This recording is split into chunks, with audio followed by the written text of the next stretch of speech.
Terus pemberian voice note dan rekaman beserta penjelasannya. Kami juga mendapatkan voice note di samping dari kepolisian. Kami juga mendapatkan voice note dari pihak FPI. Bedanya kalau di pihak FPI kami mendapatkan penjelasan. Jadi apa dan bagaimana di lokasi mana mereka melakukan pembicaraan dengan voice note tersebut. Yang ketiga, keterangan keluarga korban antara lain kondisi jenazah ketika diterima oleh keluarganya, informasi keseharian korban, dan harapan akan keadilan. Nah, ini kami mendapatkan keterangan begitu, ini dari keluarga korban. Terus keterangan dari jasa marga dan petugas teknis antara lain. Yang pertama, penyebab tidak fungsinya sejumlah CCTV sebagaimana mestinya. Memberikan penjelasan langsung di lapangan dengan menunjukkan kerusakan dan bagaimana kerusakan bisa terjadi. Ini karena di awal-awal ada isu CCTV mati di KM 49-72, makanya ini kita perdalam. Terus penjelasan terkait keikutsertaan dalam pengamanan vaksin COVID-19. Jadi kami yakin bahwa memang ada pengamanan vaksin COVID-19 itu karena yang dilibatkan tidak hanya pasukan, baik kepolisian maupun TNI, tapi juga melibatkan jasa marga. Itu keterangan dari mereka beberapa kali diajak rapat untuk ini. Berikutnya adalah pemberian ribuan video CCTV dan screen capture CCTV. Nanti kami sebutkan berapa jumlahnya. Nah, itu permintaan langsung keterangan. Yang poin C, permintaan dan penerimaan barang bukti. Jadi di samping kami meminta keterangan, kami juga meminta barang bukti. Dan di samping kami meminta, kami juga dikasih secara sukarela. Yang untuk ini penting bagi kami untuk menguji keterangan dan kesesuaian dengan barang bukti. Nah, ini untuk membuat terangnya peristiwa. Yang pertama, kami dapatkan dari FPI dan keluarga korban antara lain voice note sejumlah 105 percakapan.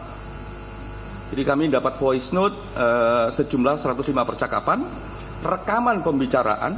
Jadi kami mendapatkan rekaman pembicaraan yang cukup lumayan detail, lengkap, lebih lengkap daripada yang ada di sosial media. Foto mobil yang dicurigai. Jadi ketika mereka berargumentasi bahwa ada mobil sebelum peristiwa, kami dikasih foto mobilnya. Terus jejak digital untuk lini masa digital. Kami juga dikasih akses untuk itu sehingga kami bisa membuat jejak digital. Terus 32 foto kondisi jenazah pasca diterima keluarga. Kami dikasih foto-fotonya. Terus foto-foto terkait peristiwa tanggal 4 Desember. Itu kami juga dikasih. Terus pandangan hukum atas peristiwa yang saat ini terjadi, kami juga dikasih. Yang berikutnya adalah dari kepolisian antara lain sejumlah PowerPoint yang menjelaskan peristiwa. Ini PowerPoint yang isinya Inavis, Lab 4, kedokteran, cyber, disertai dengan berbagai foto, termasuk di sini foto forensik, HP dan sebagainya. Terus voice note yang diperoleh dari HP, dari handphone korban sejumlah, ini voice note-nya yang memang berbeda, FPI 105, kalau dari kepolisian 172 rekaman, dan 191 transkripnya, karena memang ini ada perbedaan. Di voice note itu di HP itu tidak hanya voice note isinya, tapi juga ada berupa teks. Jadi jumlahnya total 191, tapi kalau voice note-nya sendiri 172.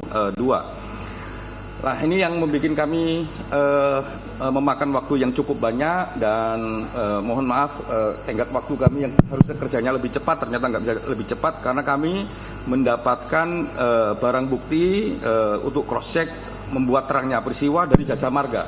Nah, ini yang membuat agak lama. Dari jasa marga, video yang merekam jalan tol dan pintu gerbang keluar masuk yang terkait peristiwa berjumlah 9.942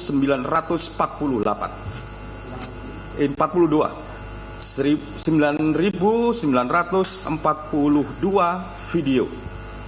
Yang berikutnya adalah screen capture dari smart CCTV speed counting atau speed cam sejumlah 137.548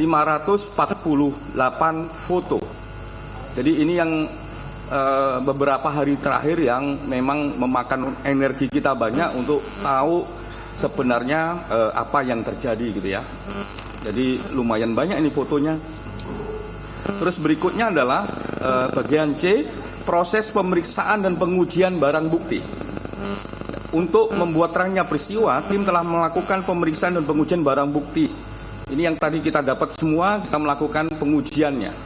Yang kita dapat baik yang kita peroleh, kita temukan di lapangan, kita mendapatkan dari kepolisian maupun kita mendapatkan dari FPI maupun dari jasa marga, kita melakukan pemeriksaan dan pengujian barang bukti. Yang pertama, kami melakukan uji laboratorium forensik. Dilakukan dengan uji laboratorium forensik Lab4-nya Polri atas permintaan kami.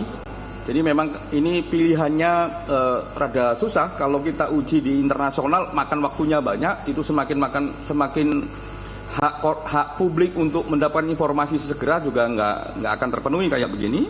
Terus kami juga cek apakah Lab4 kita itu memenuhi standar dan lain sebagainya, ternyata memenuhi standar dan menjadi Lab4 terbaik di ASEAN. Makanya kami beranikan diri, ya udah kita menggunakan Lab4-nya Polri dengan berbagai mekanisme sesuai dengan mekanisme Komnas HAM.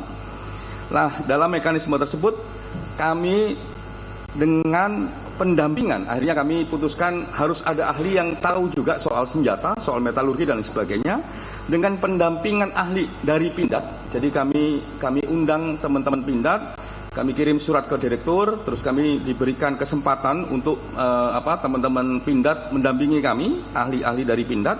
Dan selama proses kami melibatkan masyarakat sipil, khususnya dari NGO yang bergerak di hukum dan HAM. Jadi selama proses pemeriksaan uji balistik ini kami melibatkan mereka. Ini terjadi tanggal 30, kita mulai jam 10 pagi, berakhir tanggal 31 jam 2.30 pagi. Jadi memang lumayan gitu ya, dan alhamdulillah khususnya bagi teman-teman masyarakat sipil, NGO itu sampai berakhir. Nah, itu yang membuat kami harus terima kasih banyak ke mereka, karena di tengah kesibukan mereka semua, mereka masih mau menungguin kami sampai proses itu berakhir. Hasilnya adalah 7 barang bukti yang diduga bagian dari proyektil peluru dinyatakan 2 barang bukti bukan bagian dari proyektil. Jadi dari 7 dinyatakan 2 bukan bagian dari proyektil. Terus 5 barang bukti merupakan bagian dari proyektil. Dari 5 proyektil tersebut sebanyak 2 buah identik dengan senjata non rakitan. Ya, dari 2 tersebut yang identik dengan senjata non rakitan, 1 identik dengan gagang coklat dan 1 tidak identik dengan gagang coklat maupun gagang putih. Oke, yang sisanya yang 3 buah dinyatakan tidak bisa diidentifikasi karena proses deformasi yang terlalu besar. Jadi proses perubahan di proyektil tersebut susah untuk diidentifikasi. Mungkin kalau waktunya cukup ini bisa diidentifikasi, tapi waktunya tidak cukup sehingga ya belum bisa diidentifikasi yang 3 ini, yang proyektilnya. Terus 4 barang bukti yang diduga bagian dari selongsong dan dinyatakan 1 barang bukti bukan bagian dari selongsong peluru dan 3 selongsong peluru identik dengan senjata petugas kepolisian. Jadi dari apa yang kami temukan di lapangan, 2 identik dengan senjata rakitan yang diduga miliknya FPI, gagang coklat dan gagang putih. Yang 3 selongsong identik dengan miliknya petugas kepolisian. Kami ceritakan dalam konteks Lab4 ini, kami juga meminjam untuk melakukan proses penembakan. Jadi karena itu uji balistik, nggak ada pembandingnya. Nah, kami meminta waktu itu untuk pinjam senjatanya bisa digunakan. Jadi digunakan, ditembakkan, terus peluru-pelurunya diambil, dicocokkan dengan yang punya kami. Nah, hasilnya demikian. Nah, dalam proses ini semua sangat terbuka, melibatkan masyarakat sipil, melibatkan ahli, bisa dilihat langsung. Bahkan beberapa praktek di lapangan kami juga melihat langsung dengan alat-alat yang ada di Lab4. Termasuk juga punya kesempatan untuk menembakkan salah satu senjata tersebut. Jadi memang dibolehkan, dan ya mereka sendiri bilang ini baru pertama kali ini dalam sejarah laboratoriumnya sangat terbuka gitu. Ini gara-gara Komnas ini katanya begitu. Karena memang sejak awal kami bilang kami menggunakan Undang-Undang 39.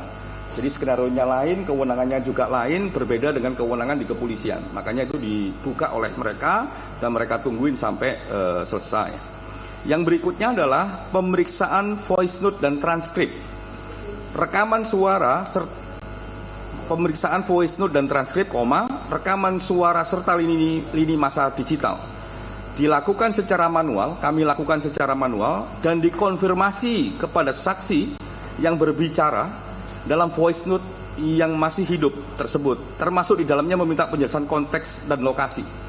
Jadi voice note yang kami dapatkan baik dari kepolisian maupun yang kita dapatkan dari FPI, kami periksa secara manual, termasuk juga jejak digital ini masanya kami lakukan dengan keterampilan staf kami yang agak paham soal digital tersebut. Kami cocokkan dengan keterangan saksi orang-orang yang berada dalam rekaman.